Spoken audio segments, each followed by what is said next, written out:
Guys, subukan natin tong dinuguang native na manok. Ayan guys, ginisa ko na yan, sibuyas, bawang. At haluin natin. After ng mahalo, bubudburan natin ng mga pampalasa. Kung ano man ang gamit ninyo. Ayan. Tapos, tatakpan ko yan. Mas maganda ginagawa ko 15 minutes na hindi ko siya bubuksan para mas madaling lumambot. Ayan guys, tingnan natin kung malambot na. Okay, natutusok na, malambot na to. So pwede na tayong mag-ready ng gata.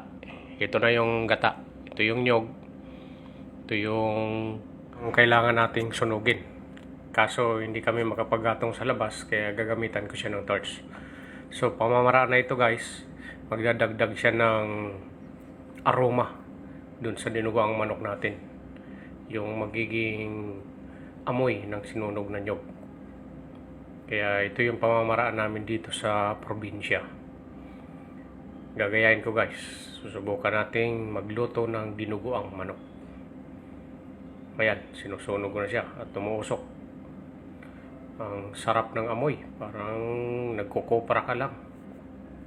Yung mga nakaranas lang dyan ng magkopra ng nyog, kaway-kaway naman dyan. At ito, sasawgan natin siya ng papaya. Para ito yung special na pangsahog sa dinuguang manok.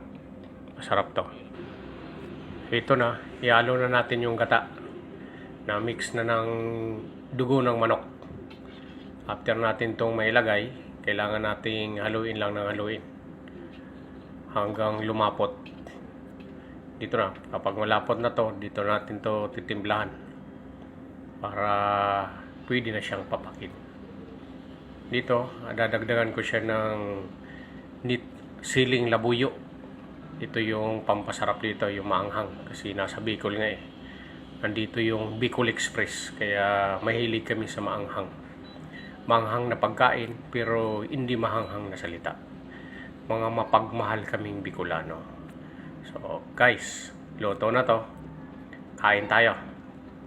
Ito yung mga ingredients kung gusto nyong subukan, para sabihin nyo masarap nga ito. Salamat kung tinapos yung video, paki-like and comment naman. Paki-follow din po. Maraming salamat.